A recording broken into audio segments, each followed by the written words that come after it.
할렐루야, 주님의 은혜와 평강이 우리 성도님들에게 가득하길 원합니다.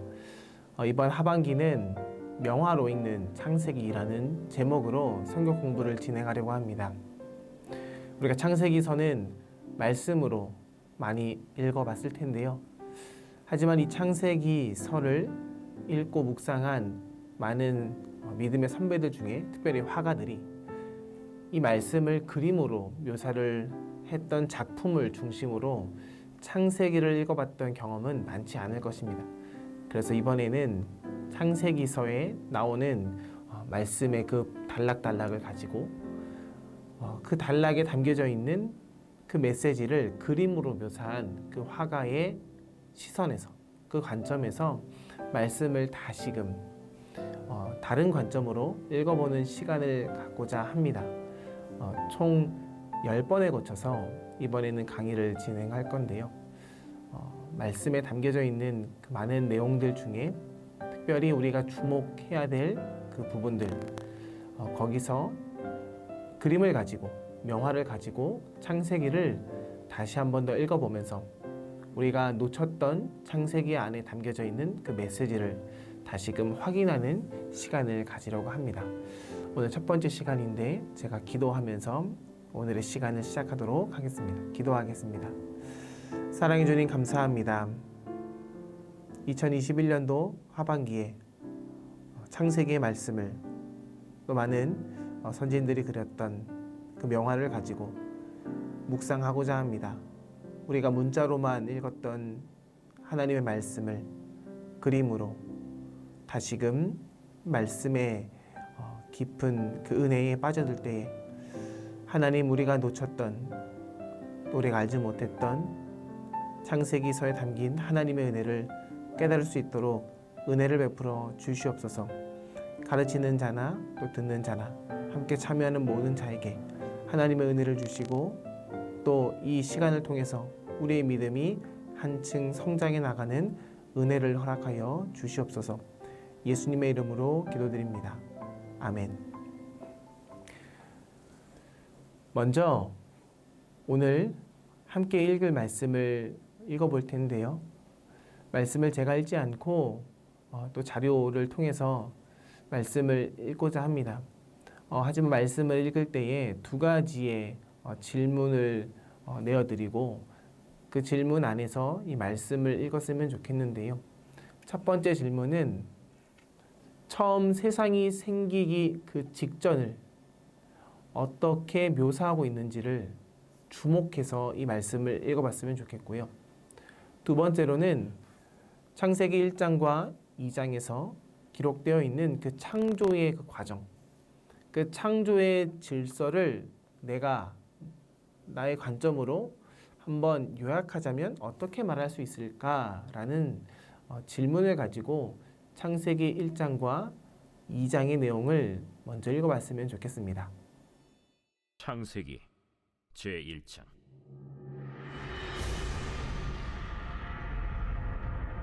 태초에 하나님이 천지를 창조하시니라. 땅이 혼돈하고 공허하며 흑암이 깊음 위에 있고 하나님의 영은 수면 위에 운행하시니라. 하나님이 이르시되 빛이 있으라 하시니 빛이 있었고 빛이 하나님이 보시기에 좋았더라. 하나님이 빛과 어둠을 나누사 하나님이 빛을 낮이라 부르시고 어둠을 밤이라 부르시니라. 저녁이 되고 아침이 되니 이는 첫째 날이니라. 하나님이 이르시되 물 가운데 궁창이 있어 물과 물로 나뉘라.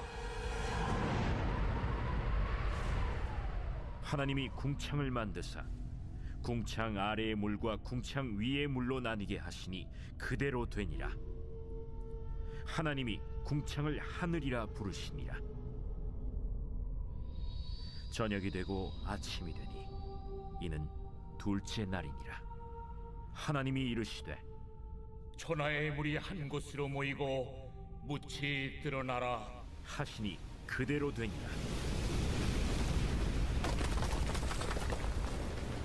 하나님이 묻을 땅이라 부르시고 모인 물을 바다라 부르시니 하나님이 보시기에 좋았더라.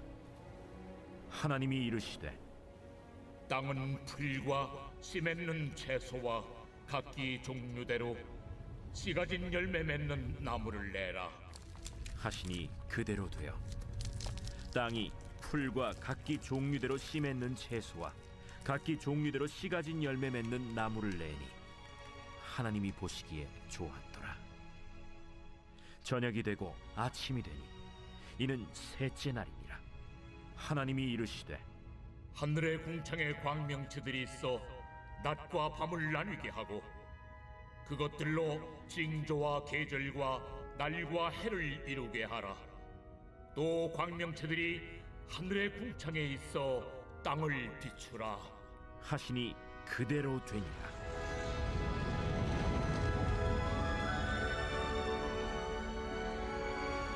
하나님이 두 큰 광명체를 만드사 큰 광명체로 낮을 주관하게 하시고 작은 광명체로 밤을 주관하게 하시며 또 별들을 만드시고 하나님이 그것들을 하늘의 궁창에 두어 땅을 비추게 하시며 낮과 밤을 주관하게 하시고 빛과 어둠을 나뉘게 하시니 하나님이 보시기에 좋았더라.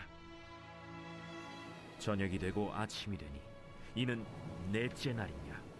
하나님이 이르시되 물들은 생물을 번성하게 하라. 땅 위 하늘의 궁창에는 새가 나르라. 하시고 하나님이 큰 바다 짐승들과 물에서 번성하여 움직이는 모든 생물을 그 종류대로 날개 있는 모든 새를 그 종류대로 창조하시니 하나님이 보시기에 좋았더라.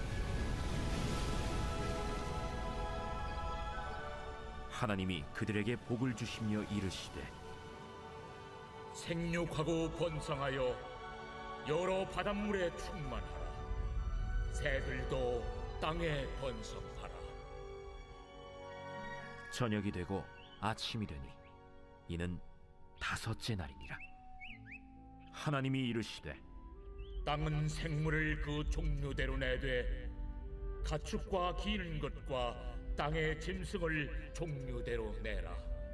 하시니 그대로 되니라. 하나님이 땅의 짐승을 그 종류대로 가축을 그 종류대로 땅에 기는 모든 것을 그 종류대로 만드시니 하나님이 보시기에 좋았더라. 하나님이 이르시되 우리의 형상을 따라 우리의 모양대로 우리가 사람을 만들고 그들로 바다의 물고기와 하늘의 새와 가축과 온 땅과 땅에 기는 모든 것을 다스리게 하자. 하나님이 자기 형상 곧 하나님의 형상대로 사람을 창조하시되 남자와 여자를 창조하시고 하나님이 그들에게 복을 주시며 하나님이 그들에게 이르시되 생육하고 번성하여 땅에 충만하라. 땅을 정복하라. 바다의 물고기와 하늘의 새와 땅에 움직이는 모든 생물을 다스리라. 내가 온 주변에 씨 맺는 모든 채소와 씨 가진 열매 맺는 모든 나무를 너희에게 주노니 너희의 먹을거리가 되리라. 또 땅의 모든 짐승과 하늘의 모든 새와 생명이 있어 땅에 기는 모든 것에게는 내가 모든 푸른 풀을 먹을거리로 주노라. 하시니 그대로 되니라. 하나님이 지으신 그 모든 것을 보시니 보시기에 심히 좋았더라. 저녁이 되고 아침이 되니 이는 여섯째 날이니라.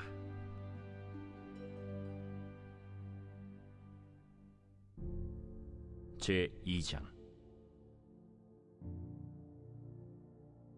천지와 만물이 다 이루어지니라. 하나님이 그가 하시던 일을 일곱째 날에 마치시니 그가 하시던 모든 일을 그치고 일곱째 날에 안식하시니라. 하나님이 그 일곱째 날을 복되게 하사 거룩하게 하셨으니 이는 하나님이 그 창조하시며 만드시던 모든 일을 마치시고 그날에 안식하셨음이니라. 이것이 천지가 창조될 때에 하늘과 땅의 내력이니 여호와 하나님이 땅과 하늘을 만드시던 날에 여호와 하나님이 땅에 비를 내리지 아니하셨고 땅을 갈 사람도 없었으므로 들에는 초목이 아직 없었고 밭에는 채소가 나지 아니하였으며 안개만 땅에서 올라와 온 지면을 적셨더라.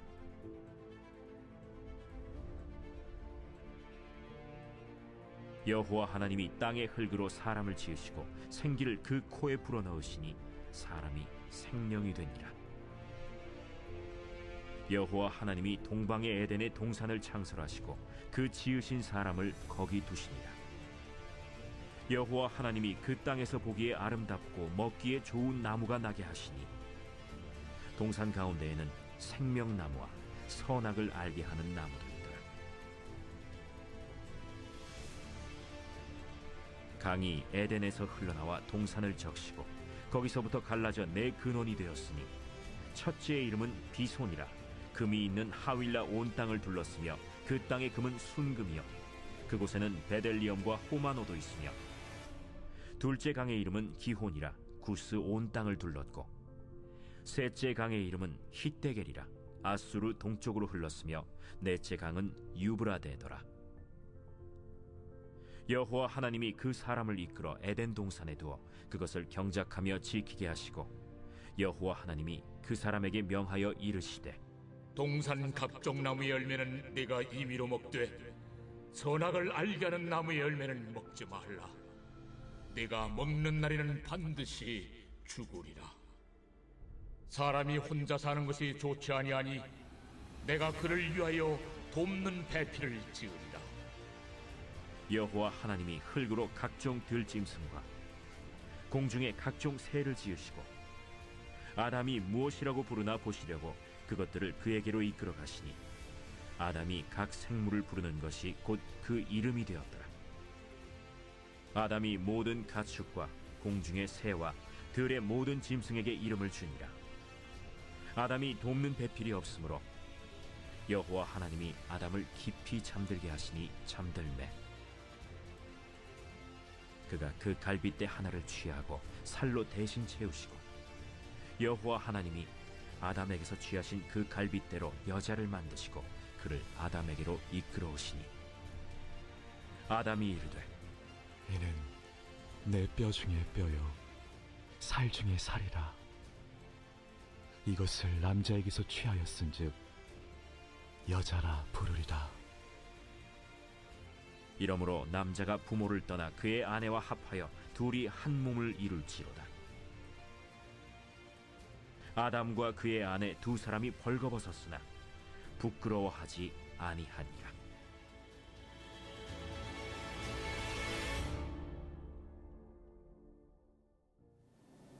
아멘. 이어서 우리가 함께 볼 작품은 바로 이 작품입니다. 윌리엄 블레이크라는 화가가 그린 태고부터 계신이라는 작품명의 그림인데요. 1794년에 그려졌다고 합니다. 이 작품은 영국 런던 대형 박물관에 비치되어 있는데요. 이 작품을 보면서 우리가 세 가지 질문을 함께 고민해 봤으면 좋겠습니다. 이 그림을 처음 봤을 때 여러분들은 무엇을 느꼈나요? 그리고 이 그림을 가만히 보시면 가장 특징적인 것이 있는데 그것은 무엇일까요? 그리고 마지막으로 이 그림은 지금 무엇을 그리고 있는지 이 세 가지의 질문을 가지고 이 작품을 먼저 살펴봤으면 좋겠습니다.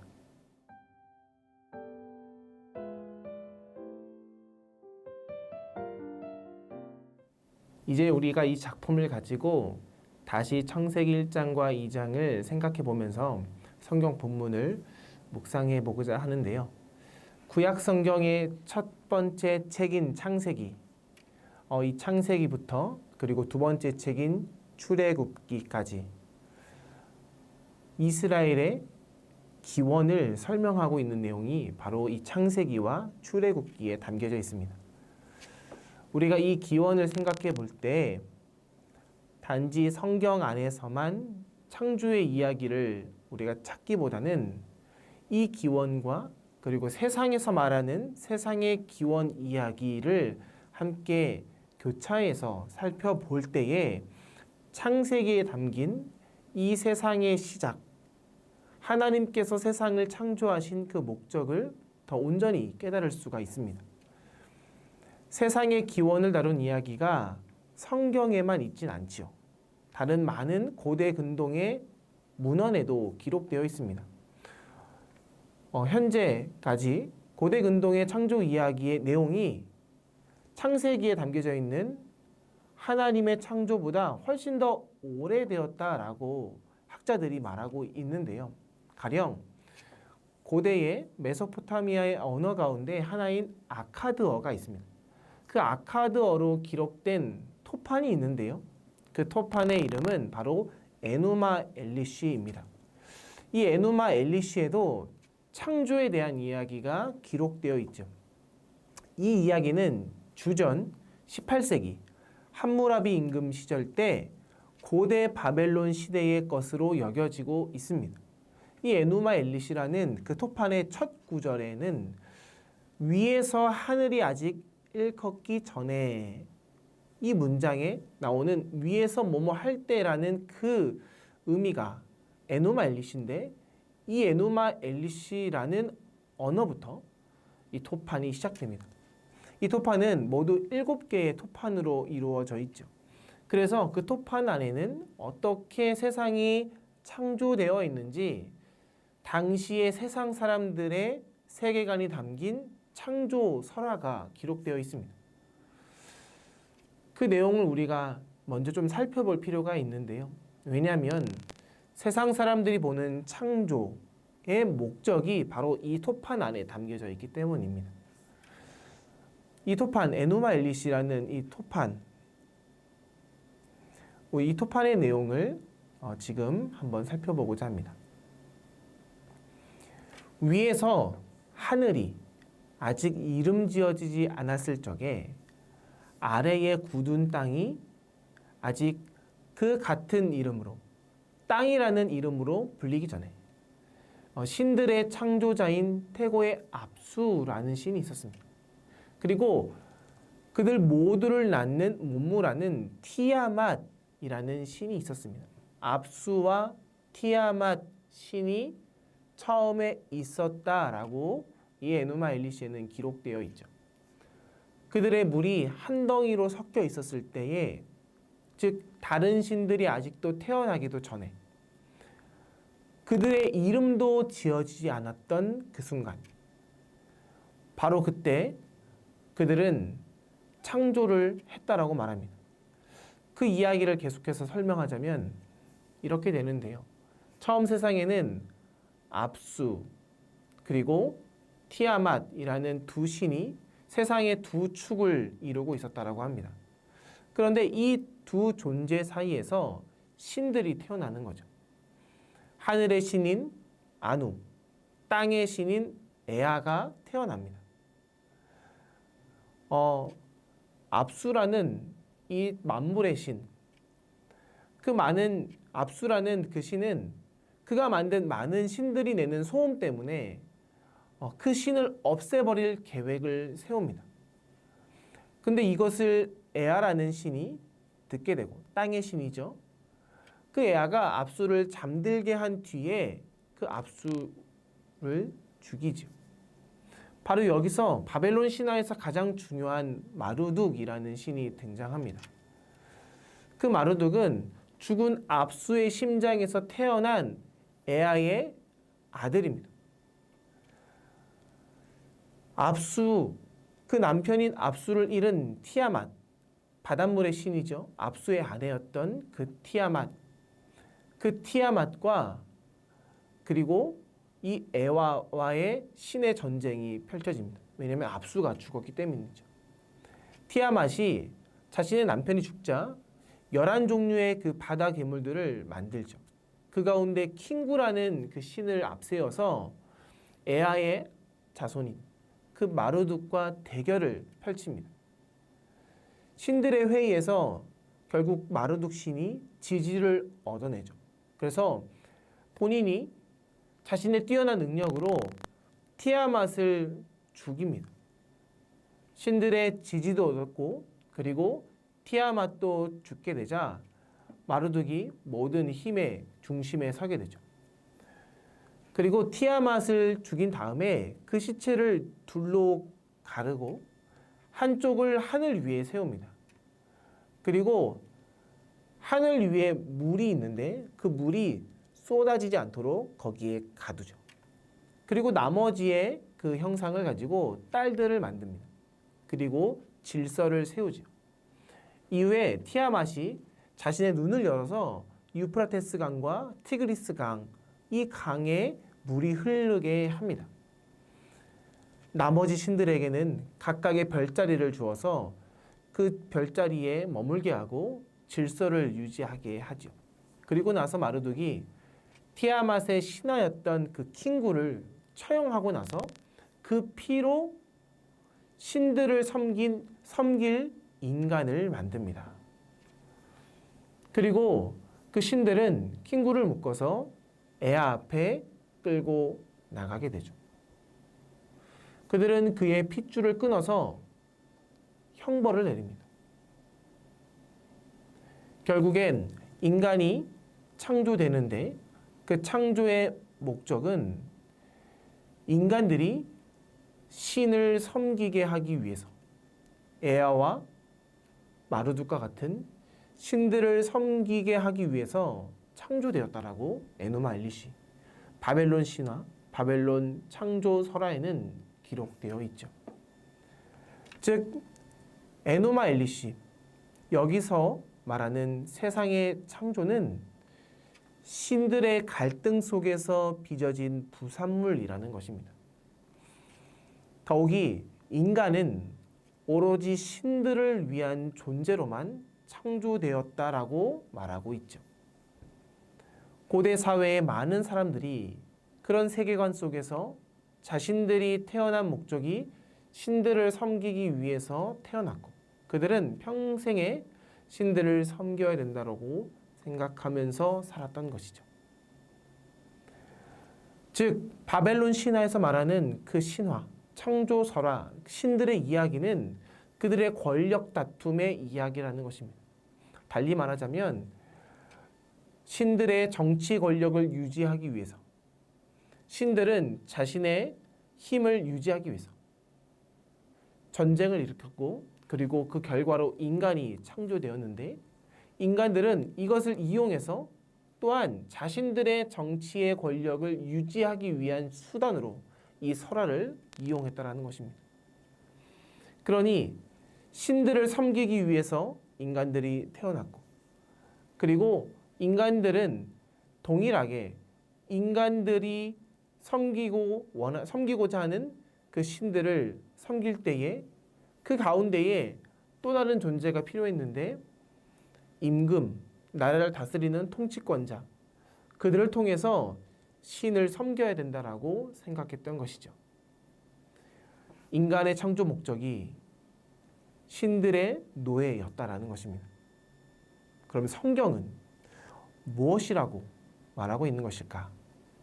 성경은 그런 에노마 엘리시의 그 토판에 담겨져 있는 그 세계관으로 살아왔던 그 고대 근동 사회와는 정반대의 이야기를 하고 있는 것입니다. 우리는 창세기 1장 1절과 1장 2절에서 에노마 엘리시가 말하는 신의 노예로 창조된 인간의 모습, 또한 신들 사이의 갈등으로 인해서 창조된 이 세계의 모습을 찾아볼 수 없습니다. 한번 창세기 1장 1절과 2절의 말씀을 볼까요? 1절에 태초에 하나님이 천지를 창조하시니라. 2절에 보면 이렇게 나옵니다. 땅이 혼돈하고 공허하며 흑암이 깊음 위에 있고 하나님의 영은 수면 위에 운행하시니라.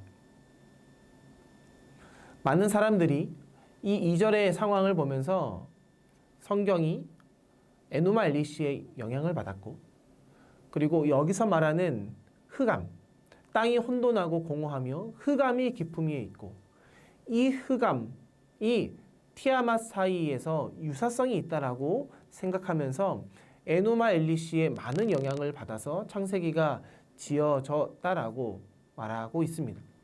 학문적으로는 그럴 수 있습니다.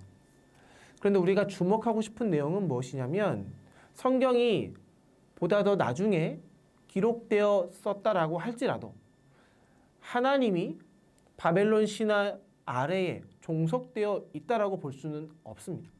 왜냐하면 당시에 팽배했던 세계관을 넘어서서 새로운 하나님의 창조의 그 목적을 담은 그 내용을 이스라엘 백성들이 기록해서 전파했다라는 것은 하나님께서 창조의 목적을 가지고 사람들을 창조했고 그들이 그 하나님의 창조 목적을 깨달아서 당시의 고대 근동 사회에서 하나님이 누구이신지를 설명했다라면 그 하나님이 과연 고대의 근동 많은 신들 아래에 종속됐다라고 볼 수는 없지요.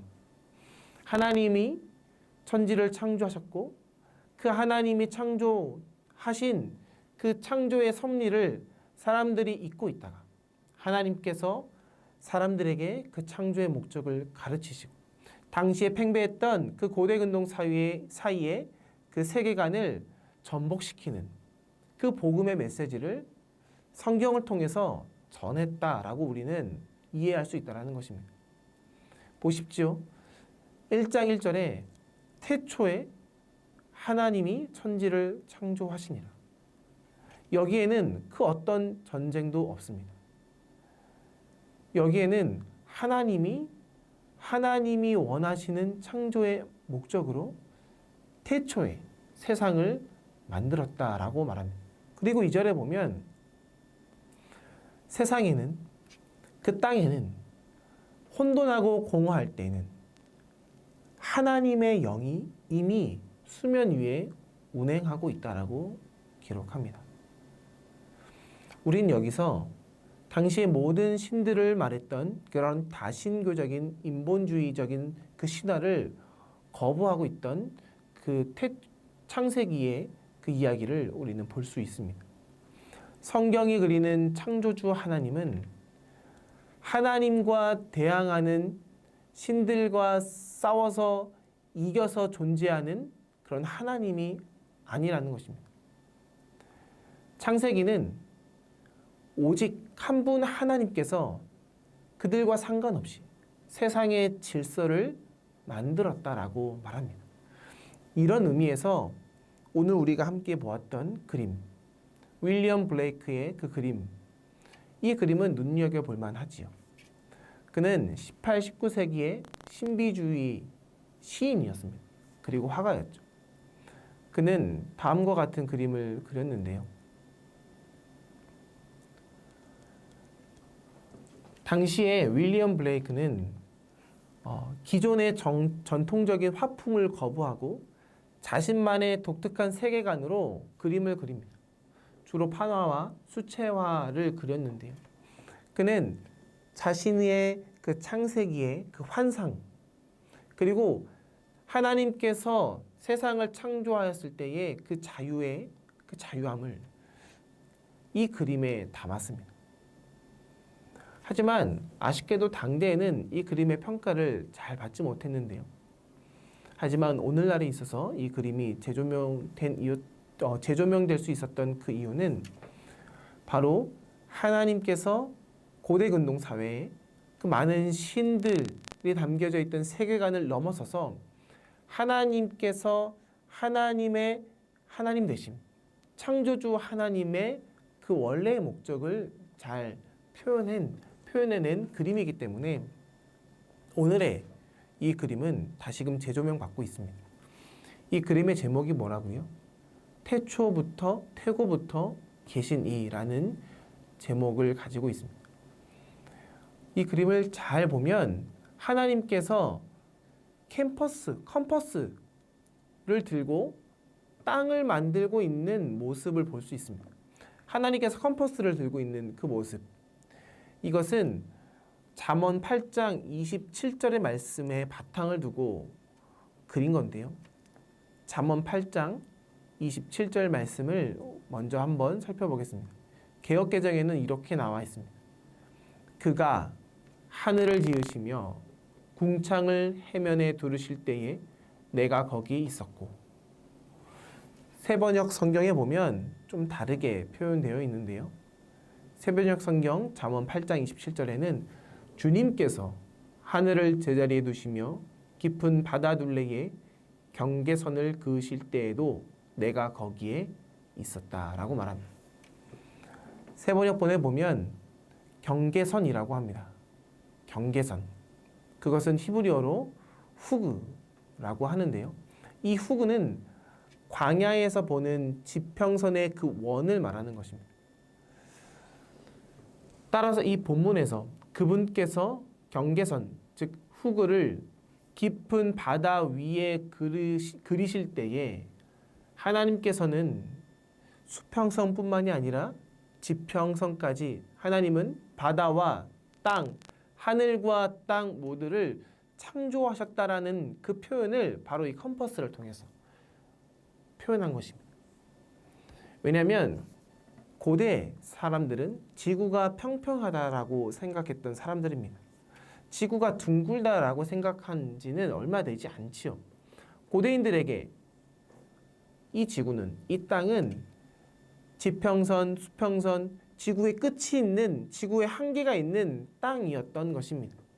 그 한계가 있는 그 지평선 끝자락에, 한계가 있는 그 수평선 끝자락에 하나님께서 정확히 선을 그어서 하나님이 경계선을 그었다라는 것. 하늘과 바다의 그 선을 하나님께서 정확하게 그을 수 있는 분이라면 그분은 창조주 하나님이 맞다라는 것이죠. 일종의 대조제휴법이라는 표현인데요. 대조제휴법이라는 것은 무엇이냐면 문학적인 표현 방식입니다. 선과 악 사이에 선을 긋는, 하지만 선과 악 사이의 모든 지식을 한마디로 표현하는 방식, 바로 이것이 대조제휴법인데요. 그렇게 하나님께서는 하늘과 땅의 그 선을, 처음과 나중의 그 선을 그으면서 이 모든 것을 하나님이 만드셨다라는 것. 윌리엄 브레이크는 이 후그가 원이라는 뜻이 있다라는 것을 상상하면서 그림을 형상화한 것입니다. 하나님께서는 선을 그으며 이 세상을 창조하시고 처음과 나중, 하늘과 땅, 바다와 땅을 하나님께서 모두를, 이 모든 것을 창조했다라는 것을 표현하고 있죠. 더불어서 블레이크가 그렸던 그 하나님의 모습을 잘 보십시오. 하나님의 머리카락이 지금 어떻게 되어 있습니까? 하나님의 머리카락이 휘날리고 있습니다. 그의 수염도 휘날리고 있습니다. 오른쪽에서 왼쪽으로 휘날리고 있는 그 하나님의 머리카락과 수염, 이것은 바로 하나님의 영, 바람, 그 숨결이 수면 위를 떠다녔다라는 그 의미를 담고 있습니다. 그 하나님께서 태초에 아무것도 없던 바로 그곳에 하나님이 수면 위에서 떠다니며 세상을 창조할 계획을 하셨다라는 것입니다. 그리고 그림을 잘 보면 하나님의 전신을 다 포함하고 있지만 그 전신이 얼굴의 일부와 다리의 일부, 그리고 한 손을 부각하고 있습니다. 여기에서 우리가 볼 수 있는 것은 우리가 하나님을 생각할 때에 지나치게 신인 동형론적인 생각을 가지고 하나님을 이해하면 안 된다는 것입니다. 이것을 자제하려고 화가는 하나님의 얼굴과 다리와 손을 부각해서 그림을 그렸다는 것이죠. 하나님의 형상으로 인간은 창조되었습니다. 하지만 그렇다고 해서 하나님이 인간의 모습과 동일하다라고만 볼 수는 없죠. 우리 안에 하나님의 형상이 있지만 우리의 모습 그대로 하나님의 형상화 되었다라고 볼 수는 없습니다. 하나님은 자신의 형상으로 인간을 창조했지만 그럼에도 불구하고 하나님은 이 땅을 창조한 한 분 하나님이다라는 것이죠. 그래서 하나님을 인간의 형상으로만 표현할 수 없었기에 오늘 화가는 하나님의 얼굴과 하나님의 다리와 하나님의 손을 부각하면서 하나님과 인간이 존재론적으로 다르다라는 것을 강조하고 있습니다. 하나님께서는 세상을 창조하실 때 크게 두 가지 방법으로 세상을 창조하셨습니다. 처음에는 말씀 창조입니다. 하나님이 말씀으로 세상을 창조하셨죠. 그러나 하나님은 말씀만으로 세상을 창조하지 않았습니다. 더불어서 하나님은 행위로 세상을 창조하셨죠. 하나님 말씀하셨다라는 내용과 하나님의 만드셨다라는 내용이 창세기 안에 기록되어 있습니다. 이 그림에서는 우리가 그 창조의 두 가지 모습을 동시에 볼 수 있는데요. 비현실적인 자세로 컴퍼스를 들고 있는 그 하나님의 손에서 우리는 이 두 창조의 방법을 다 읽을 수 있습니다. 일찍부터 말씀하시는 하나님을 표현할 때에 화가들은 손가락을 사용했습니다. 하나님의 손에 있는 이 컴퍼스는 하나님께서 말씀으로 세상을 창조했다라고 볼 수 있는 반면에 더불어서 하나님의 그 손가락 위에 담겨져 있는 이 컴퍼스를 든 손은 하나님이 자신의 손의 행위로 세상을 창조했다는 사실 또한 잘 드러내 보이고 있죠. 그렇기에 이 그림에서 우리는 고대 근동의 다른 창조 이야기와는 달리 유일한 하나님의 창조가 참으로 잘 돋보이고 있음을 알 수 있습니다.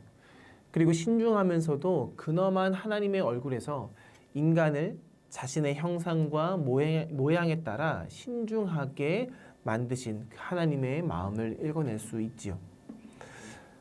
앞에서 살펴본 에노마 엘리시에서 마르둑은 세상의 질서를 세웁니다. 그런데 그가 만든 세상의 질서는 전쟁을 통한 제압으로부터 시작된 질서이지요. 그러니 이 이야기에 따르면 질서의 바탕에는 전쟁으로 상징되는 공격성의 본능이 잠재되어 있다는 것입니다.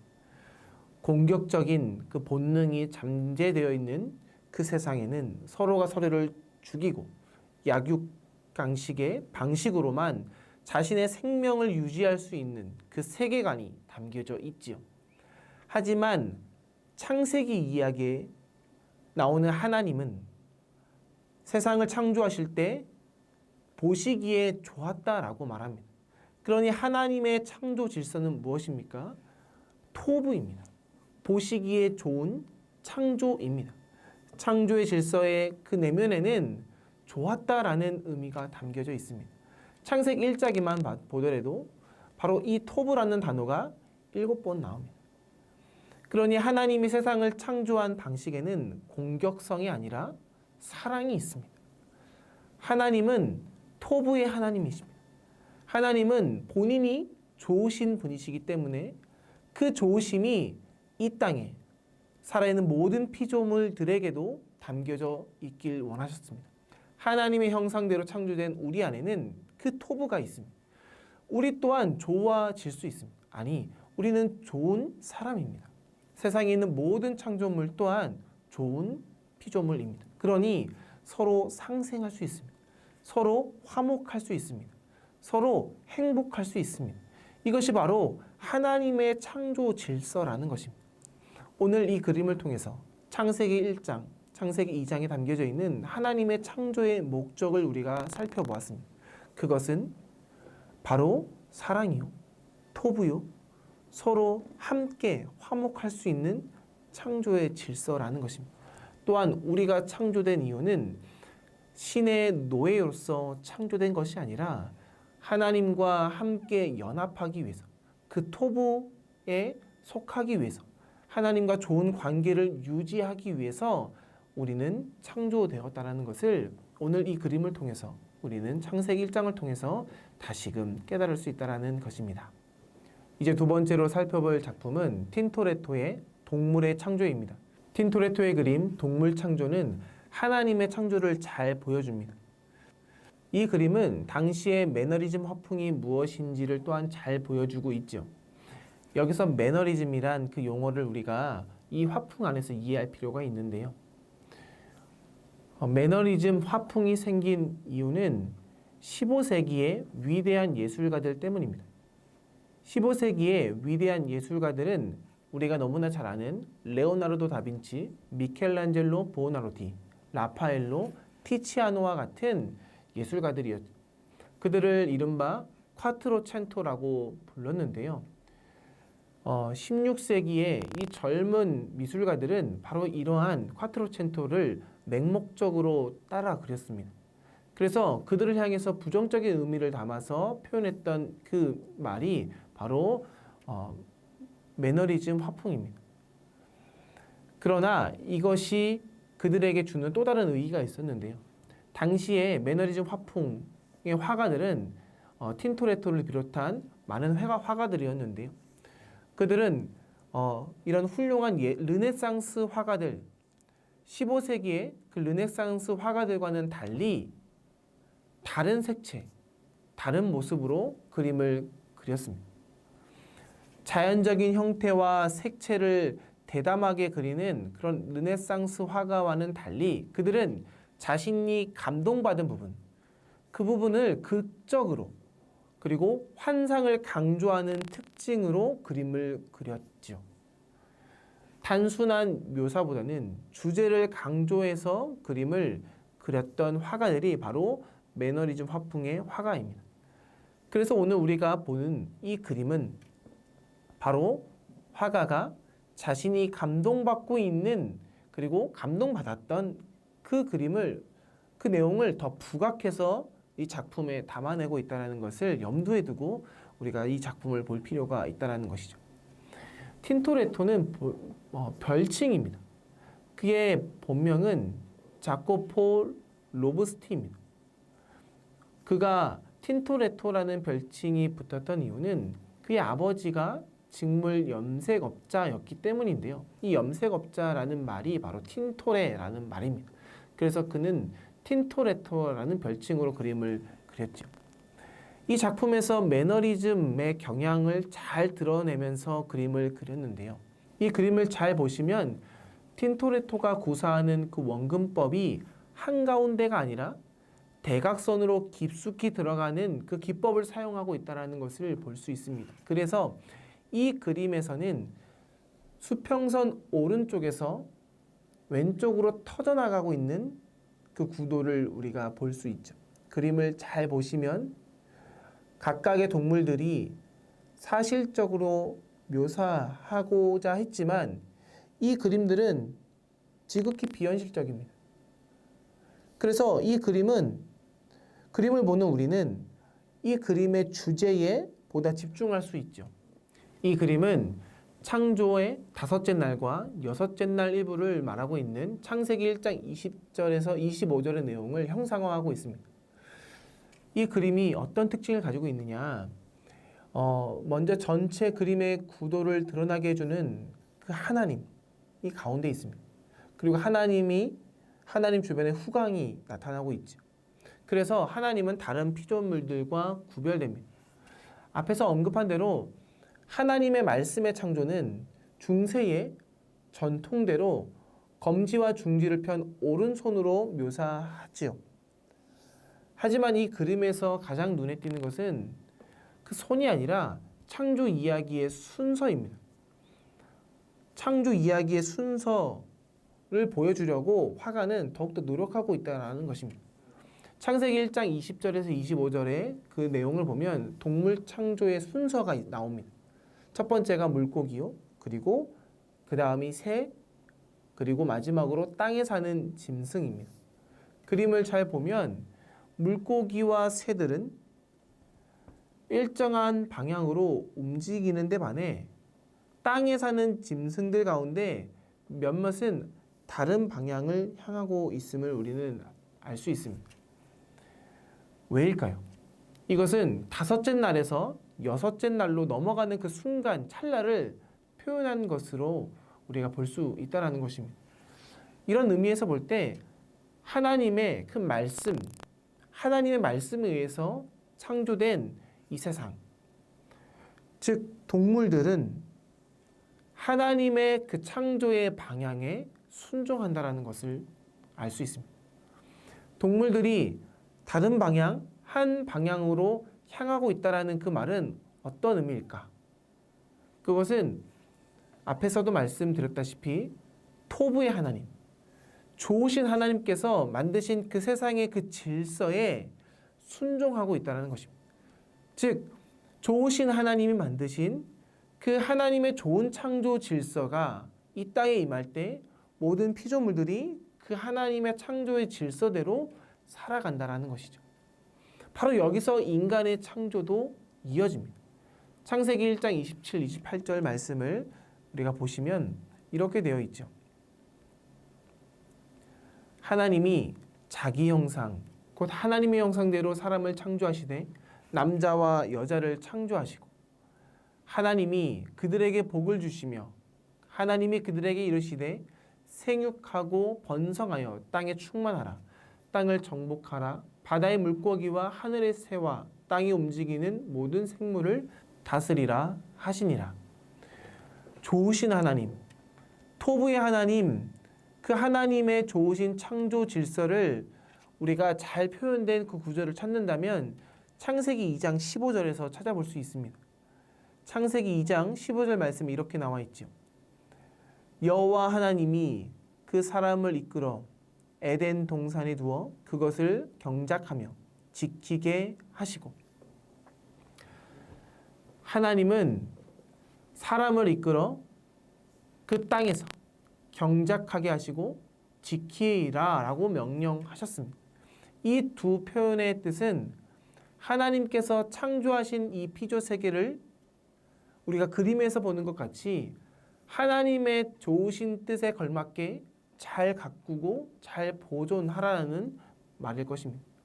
틴토렌토의 이 그림을 보면서 우리는 동일하게 하나님께서 우리에게 주신 이 피조 세계에 대한 책임감을 새삼 깨달을 수 있다는 것이죠. 좋으신 하나님이 창조한 그 좋은 창조 질서를 따르는 그 동물들을 경작하고 지키라 라고 말씀하신 것은 우리도 동일하게 좋은 방법과 방식으로 이 땅을 경작하고 지키고 다스려야 될 의무가 있다는 것을 우리는 깨달을 수 있다는 것입니다. 창세기 1장과 2장의 그 말씀을 두 가지의 그림으로 보았습니다. 좋으신 하나님의 좋은 창조의 질서, 그리고 이 땅의 창조의 목적은 하나님과 인간의 관계, 나아가서 우리가 이 땅을 책임 있게 경작하고 지키고 다스리기 위해서는 그 좋은 하나님의 창조의 질서의 방식대로 우리도 그 하나님의 방식과 하나님의 질서대로 이 땅을 경작해야 된다는 것을 말해주고 있다는 것, 우리가 꼭 기억해야 되는 것 중에 하나라는 것입니다. 이어서 우리가 함께 읽을 본문은 창세기 3장입니다. 창세기 3장을 읽으면서 이 본문에 나와 있는 문제의 핵심이 무엇인지 잘 생각하면서 먼저 본문을 읽어보겠습니다. 제3장. 그런데 뱀은 여호와 하나님이 지으신 들짐승 중에 가장 간교하니라. 뱀이 여자에게 물어 이르되 하나님이 참으로 너희에게 동산 모든 나무의 열매를 먹지 말라 하시더냐.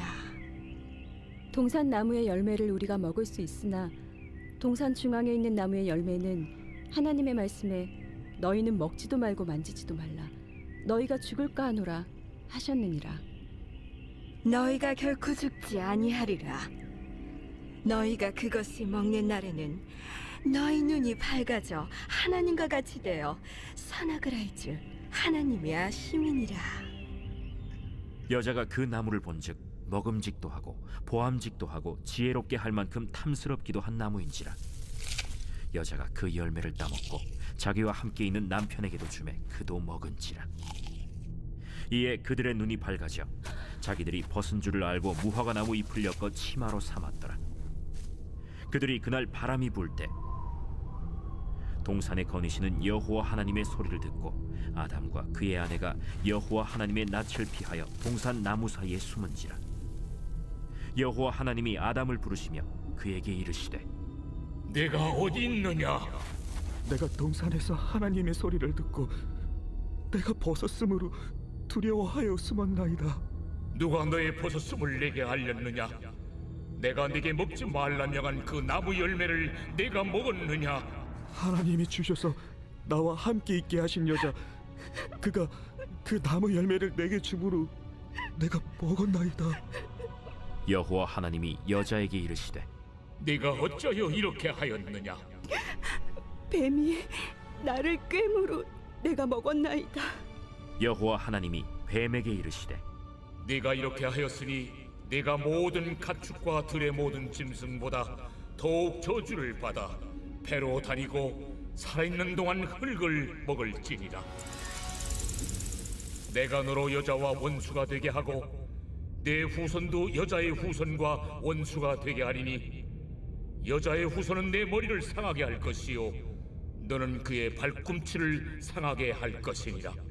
또 여자에게 이르시되 내가 네게 임신하는 고통을 크게 더하리니 네가 수고하고 자식을 낳을 것이며 너는 남편을 원하고 남편은 너를 다스릴 것이니라. 아담에게 이르시되 네가 네 아내의 말을 듣고 내가 네게 먹지 말라 한 나무 열매를 먹었은즉 땅은 너로 말미암아 저주를 받고 너는 내 평생에 수고하여야 그 소산을 먹으리라. 땅이 내게 가시덤불과 엉겅퀴를 낼 것이라. 네가 먹을 것은 밭의 채소인즉 네가 흙으로 돌아갈 때까지 얼굴에 땀을 흘려야 먹을 것을 먹으리니 내가 그것에서 취함을 입었음이라. 너는 흙이니 흙으로 돌아갈 것이니라. 아담이 그의 아내의 이름을 하와라 불렀으니 그는 모든 산자의 어머니가 됨이더라.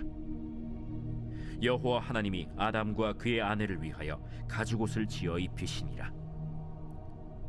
여호와 하나님이 이르시되 보라, 이 사람이 선악을 아는 일에 우리 중 하나같이 되었으니 그가 그의 손을 들어 생명나무 열매도 따먹고 영생할까 하노라. 여호와 하나님이 에덴 동산에서 그를 내보내어 그의 근원이 된 땅을 갈게 하시니라. 이같이 하나님이 그 사람을 쫓아내시고 에덴 동산 동쪽에 그룹들과 두루 도는 불칼을 두어 생명나무의 길을 지키게 하시니라.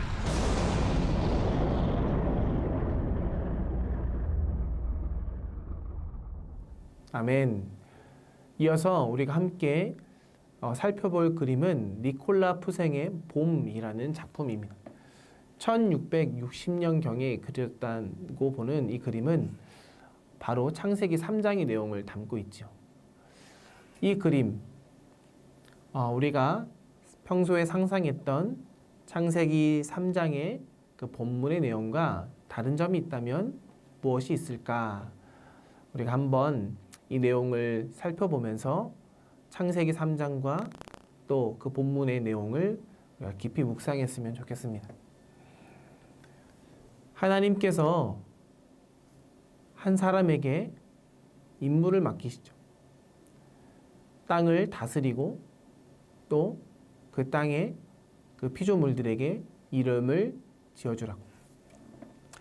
하나님께서 사람에게 큰 임무를 맡기시고 사람과 깊은 관계, 좋은 관계, 토부의 관계를 형성한 반면에 사람은 그가 먼저 하나님과의 관계를 깨트립니다. 우리가 이 이야기에서 주목해야 될 부분이 있는데요. 바로 창세기 3장 1절과 창세기 3장 7절입니다. 창세기 3장 1절의 본문을 먼저 보시면 이렇게 되어 있죠.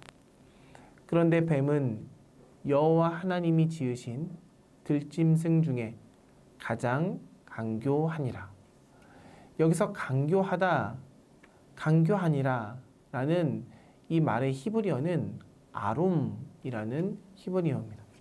잘 기억하십시오. 아롬입니다. 강교한 뱀, 아롬의 뱀이라는 것입니다. 그리고 그 뱀이 하와를 유혹합니다. 하와는 뱀의 그 유혹에 넘어가게 되고 유혹에 넘어간 그 하와가 그 꿰을 아담에게 전하죠. 결국에는 아담과 하와가 벌거벗게 되는데요. 그 내용이 바로 3장 7절에 나옵니다. 7절에 이에 그들의 눈이 밝아져서 자기들이 벗은 줄을 알고 무화과 나뭇잎을 엮어 치마로 삼았더라. 여기서 벗은 줄을 알고 벌거벗음이라는 히브리어는 아룸입니다. 그들은 자신이 벌거벗음을 깨닫고 하나님을 피해서 숨지요. 여기서 주목해야 될 두 단어, 바로 간교하다, 벌거벗다. 아룸입니다. 이 아룸은 교활하다, 능숙하다, 슬기롭다, 신중하다, 조심스럽다라는 뜻을 가지고 있고요. 창세기 3장 7절에 벌거벗은이라는 히브리어 아룸은 벌거벗음, 수치스럽다라는 뜻을 가지고 있습니다. 히브리어의 특징 중에 하나가 언어 유의적인 언어 표현 묘사인데요. 이 아롬과 아룸을 창세기 3장 안에 같이 표현하면서 우리가 어떻게 하나님으로부터 관계를 깨트리게 됐는지, 즉 그 시작은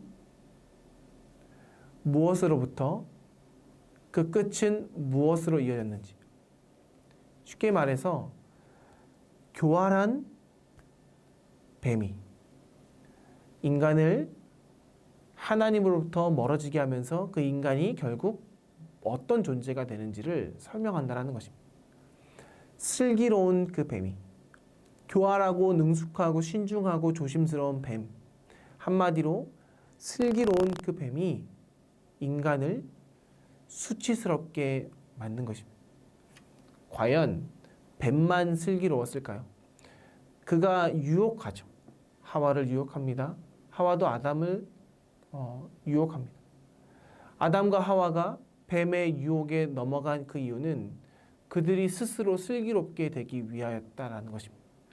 그런데 그들이 스스로 슬기로워지고자 했으나 그들은 결국 그 슬기로움을 얻지 못하고 그들은 수치 속에 살아가게 된다는 것.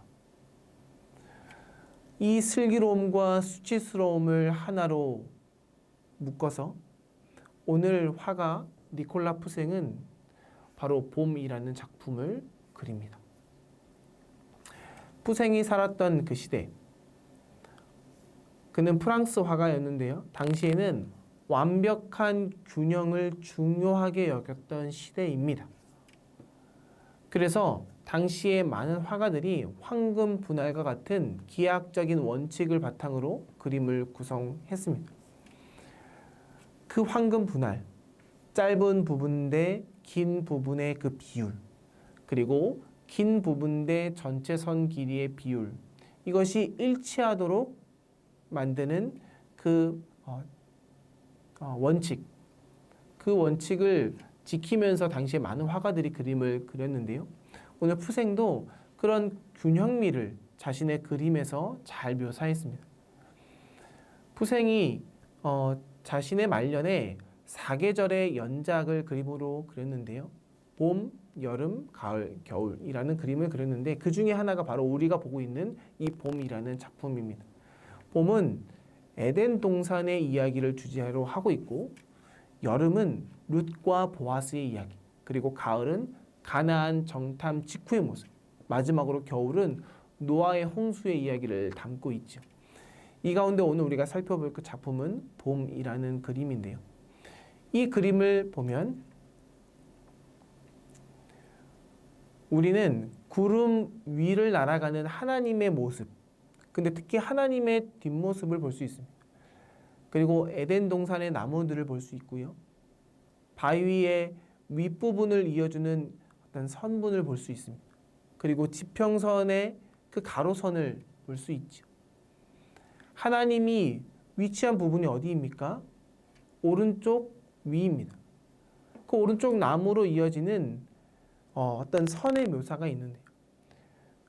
반대로 왼쪽 나무를 보면 거기에는 그 빈 틈새 부분을 우리가 볼 수 있는데 거기도 세로 선이 그려진다면 이 그림이 하나님, 왼편의 나무 틈새, 그리고 가운데의 사람, 그 그림의 균형이 잘 맞추어 지고 있다라는 것을 우리는 알 수 있습니다.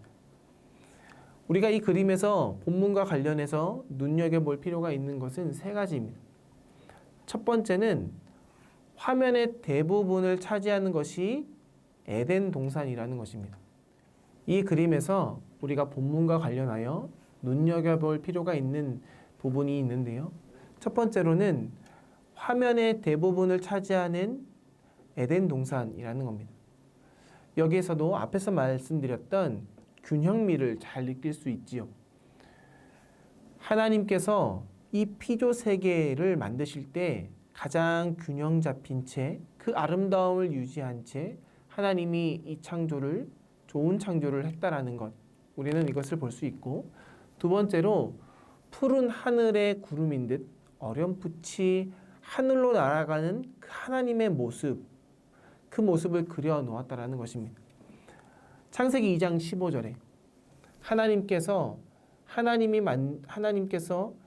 아담과 하와를 통해서 이 땅을 가꾸고 경작하고 지키라라고 말씀하셨죠. 하나님이 저 위에서 경작하는 그 사람들을 지켜보면서 그들이 잘 다스리고 잘 지키고 있는지를 보고 있다는 것입니다. 셋째로 에덴 동산의 아담과 하와가 무엇을 하고 있는지 우리는 주목해 보아야 합니다. 창세기 3장을 우리가 방금 읽었죠. 창세기 3장에서는 아담과 하와가 지금 하나님께서 금지하신 그 과일을 먹습니다. 그래서 하나님과의 관계를 깨뜨리죠.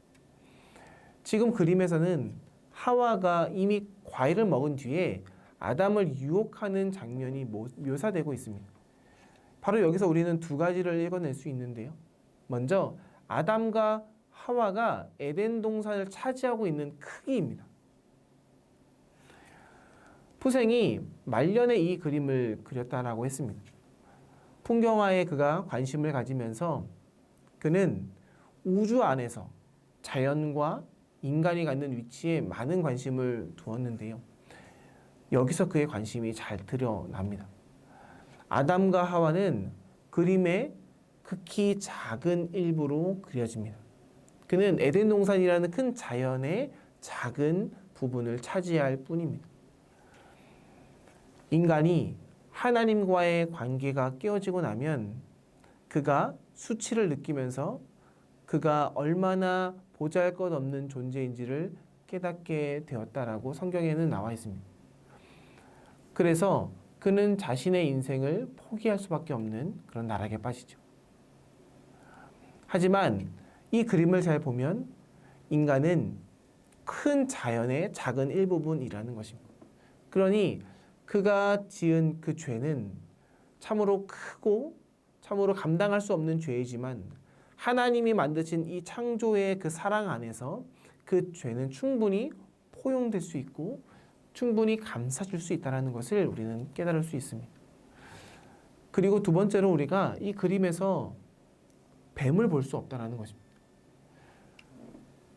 결국 뱀이라는 하나의 동물, 뱀이라는 그 형상화된 하나의 존재, 그것은 눈에 보이는 또 다른 객체가 아니라 인간의 죄성 그 자체라는 것을 오늘 작품에서 화가는 묘사하고 있는 것이죠.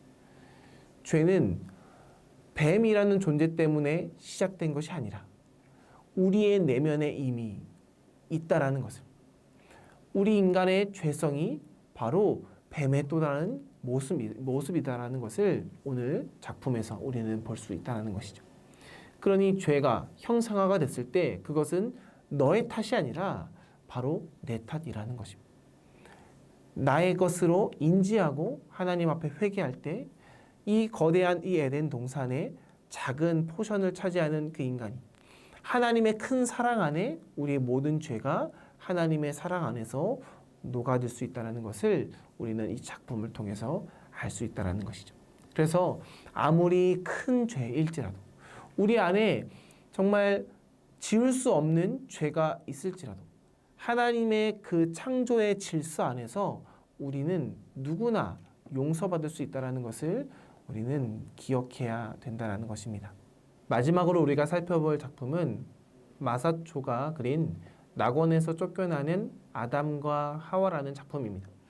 이 그림은 1427년 무렵에 그려졌지요. 그림을 잘 보시면 어떤 장면이 생각이 나나요?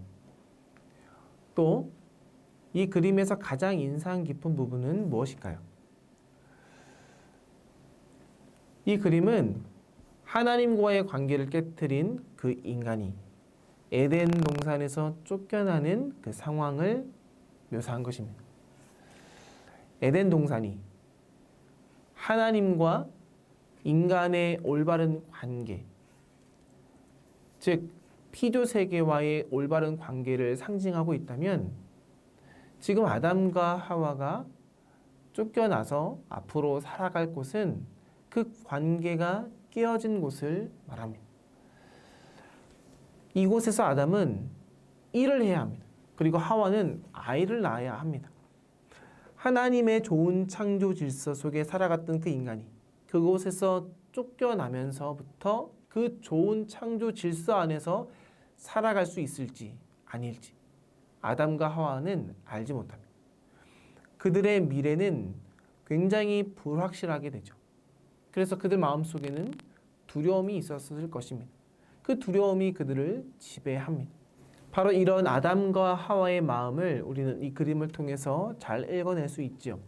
이 그림은 창세기 3장 22절에서 24절의 장면을 그린 건데요. 22절 말씀을 먼저 보면 이렇게 말합니다. 여호와 하나님이 이르시되 보라 이 사람이 선악을 아는 일에 우리 중 하나같이 되었으니 그가 그의 손을 들어 생명나무 열매도 따먹고 영생할까 하노라 하시고 여호와 하나님이 에덴 동산에서 그를 내보내어 그의 근원이 된 땅을 갈게 하시니라. 이같이 하나님이 그 사람을 쫓아내시고 에덴 동산 동쪽에 그룹들과 두루 도는 불칼을 두어 생명나무의 길을 지키게 하시니라. 이 그림에서 마사초는 에덴 동산에서 쫓겨나는 그 아담과 하와의 심정을 본문 행간에서 읽어내면서 그들 마음속에 지금 뭐가 있는지를 표현하고 있습니다. 아담을 보십시오. 아담은 두 손으로 얼굴을 가린 채 고개를 숙이고 걸어갑니다. 그리고 하와는 우리가 앞서 말했던 그 벌거벗음의 수치를 두 손으로 가립니다. 성경에서는 앞선 21절에서 하나님께서 두 사람에게 가죽옷을 지어 입혔다라고 합니다. 그런데 이 그림에서는 두 사람이 여전히 벌거벗은 채 걸어가고 있습니다. 아담과 하와를 여전히 벌거벗은 모습으로 그린 것은 그들의 수치를 강조하려는 목적이었을 것입니다. 마사초는 하와가 절규하는 그 장면을 매우 사실적으로 묘사합니다. 하와의 표정을 보시면 우리는 그가 지금 후회하고 있고 그가 지금 막막한 그 심정 속에서 서 있다는 것을 알 수 있습니다. 더불어서 우리가 주목해야 될 것은 지금 아담과 하와가 쫓겨나서 그들이 정착해야 될 땅이 바로 광야라는 것입니다. 황무한 그 광야에 그들은 나아가야 했다는 것이죠. 하나님께서 창세기 3장 16절에서 19절 그 말씀 안에서 하나님과의 관계를 깨뜨린 그 아담과 하와에게 제각각 다음과 같은 벌을 주시는데요.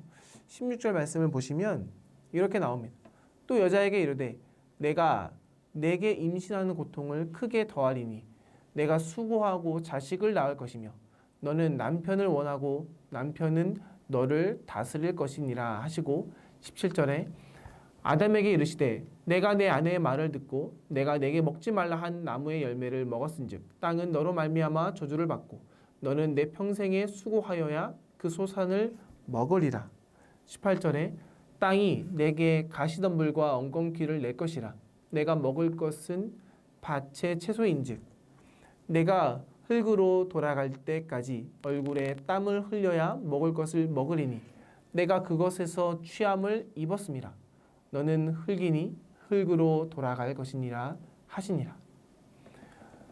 마사초의 그림에서는 아담이 일해야 할 그 땅의 황무함을 표현하면서 아담의 막막함을 강조하는 듯 합니다. 그런데 우리는 여기서 좀 더 깊이 생각해 보아야 하는데요. 두 사람이 해야 할 일, 그것은 출산이고 노동이죠. 근데 이것이 그저 그들의 죄에 대한 대가일까요? 곰곰이 생각해 보면 출산과 노동은 사실 하나님께서 인간을 창조하시면서 주셨던 임무이고 우리는 그것을 계속해서 이어가야 할 필요가 있다라는 것입니다. 곧 남자는 피조의 세계를 일구면서 좋은 하나님의 창조 질서를 이어가는 의무가 있죠. 또 여자는 아이를 낳으면서 하나님의 창조 사역을 또한 이어가는 것입니다. 그러니까 하나님께서 사실 아담과 하와에게 주었던 그 형벌은 그것은 단순히 심판만을 뜻하는 것이 아니라 그들의 사명 중에 하나라는 것이죠. 물론 그 안에 노동의 힘듦과 출산의 고통이 있음은 압니다. 하지만 한 번 더 생각해 보면 그것은 사명이요. 사명을 감당하는 자에게 주어지는 하나의 과정이라는 것을 우리가 생각한다면 아담과 하와에게 주어지는 형벌은 단순한 형벌을 넘어서서 그것은 은총의 과정이라는 것을 우리는 이해할 필요가 있습니다. 하지만 아담과 하와는 이것을 미처 깨닫지 못했던 것이죠. 슬기로웠던 그 뱀, 지혜로웠던 그 뱀에게 유혹되어서 그들이 스스로 슬기로워졌다라고는 하나 그들은 슬기로움을 유지한 것이 아니라 수치스러움 속에서 그 슬기로움을 잃어버리고 하나님이 주신 그 은총을 단지 형벌로서만 받아들여서 그 땅을 에덴 동산을 떠나게 됐다는 것. 오늘 이 이야기는 우리에게 많은 것을 말해주고 있습니다.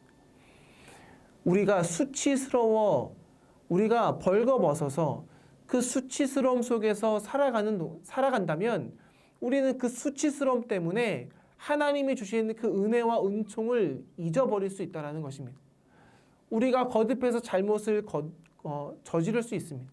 하지만 우리가 그 잘못을 저지른 가운데 하나님 앞에 나아가지 않는 이상 우리는 우리가 갖고 있는 지혜와 지식 그것 때문에 우리는 더욱더 수치스러워질 것이고 우리는 그 수치스러움 속에서 하나님이 주신 은총을 깨닫지 못하고 그저 형벌과 같은 인생으로만 생각하면서 하나님이 우리에게 주신 그 사명 안에서 우리는 기쁨을 누릴 수 없게 될 거라는 것을 우리가 깨달아야 된다는 것이죠. 오늘 창세기 1장부터 3장까지를 살펴보면서 그림과 그리고 말씀 이것을 함께 융합해서 오늘의 내용을 되돌아보았습니다. 하나님이 창조하신 그 좋은 창조 질서를 우리가 받아들일 때 우리는 노예로서 신을 섬기는 목적으로 살아가는 것이 아니라 하나님과의 깊은 관계 속에서 이 땅의 삶을 누릴 수 있다는 것. 하지만 우리 스스로 지혜롭다 하여 우리 스스로 슬기로워지고자 하여 하나님 없이 세상을 살아가고자 할 때 우리는 오히려 수치스러운 그 감정 속에 빠지게 될 수 있다는 것이죠. 그 수치스러움이 우리로 하여금 무엇을 잃게 하냐면 하나님이 주시는 그 은총을 은혜로 받아들이는 것이 아니라 오히려 형벌로서 인지하게 되고 우리의 삶을 우리의 사명을 감사함으로 받아들이며 살아가는 것이 아니라 그 사명 속에서 우리는 단순히 노동하는 자요 우리는 단순히 형벌을 받는 자라고만 받아들이면서 안타깝게 살아갈 수 있다는 것이라는 겁니다. 오늘 이 말씀을 기억하면서 좋은 하나님, 토부의 하나님, 창조하신 그 좋은 창조의 질서 속에 우리는 여전히 은혜 안에서 살아가고 있다는 것을 기억했으면 좋겠습니다. 이것을 기억하면서 또 이번 한 주도 하나님의 은총 아래에 감사하며 살아가는 우리 모두 되었으면 좋겠습니다. 그럼 다음 시간에 또 다른 작품을 가지고 함께 본문을 묵상하면서 또 은혜를 나눴으면 좋겠습니다. 제가 기도하고 마치겠습니다. 하나님 아버지 감사합니다. 오늘 명화로 읽는 창세기 첫 번째 시간을 가졌습니다. 하나님이 세상을 창조하신 그 목적과 또 죄 아래서 우리가 하나님 앞에 죄를 범하였을 때 우리가 무엇을 이룰 수 있는지 살펴보았습니다. 우리가 슬기로워지고자 할 때에 오히려 수치로움 속에서 하나님이 주신 은혜와 은총을 형벌로 여기며 살아갈 수 있다는 것을 되살펴 보았습니다. 하나님의 주신 은총을, 하나님이 주신 사명을 은혜로 받아들이며 살아가는 믿음의 자녀가 될 수 있도록 인도하여 주시옵소서. 토부의 하나님이 바로 나를 창조하시고 내 안에도 하나님의 토부가 충만하게 일어날 수 있다는 것을 기억하며 하나님의 그 토부의 창조 질서 아래서 우리도 온전히 하나님이 주신 이 피조의 세계를 다스리며 경작하며 경영하며 나아갈 수 있도록 은혜 베풀어 주시옵소서. 감사드리며 살아계신 우리 구주 예수님의 이름으로 기도드립니다. 아멘. 그럼 다음 시간에 또 뵙도록 하겠습니다. 감사합니다.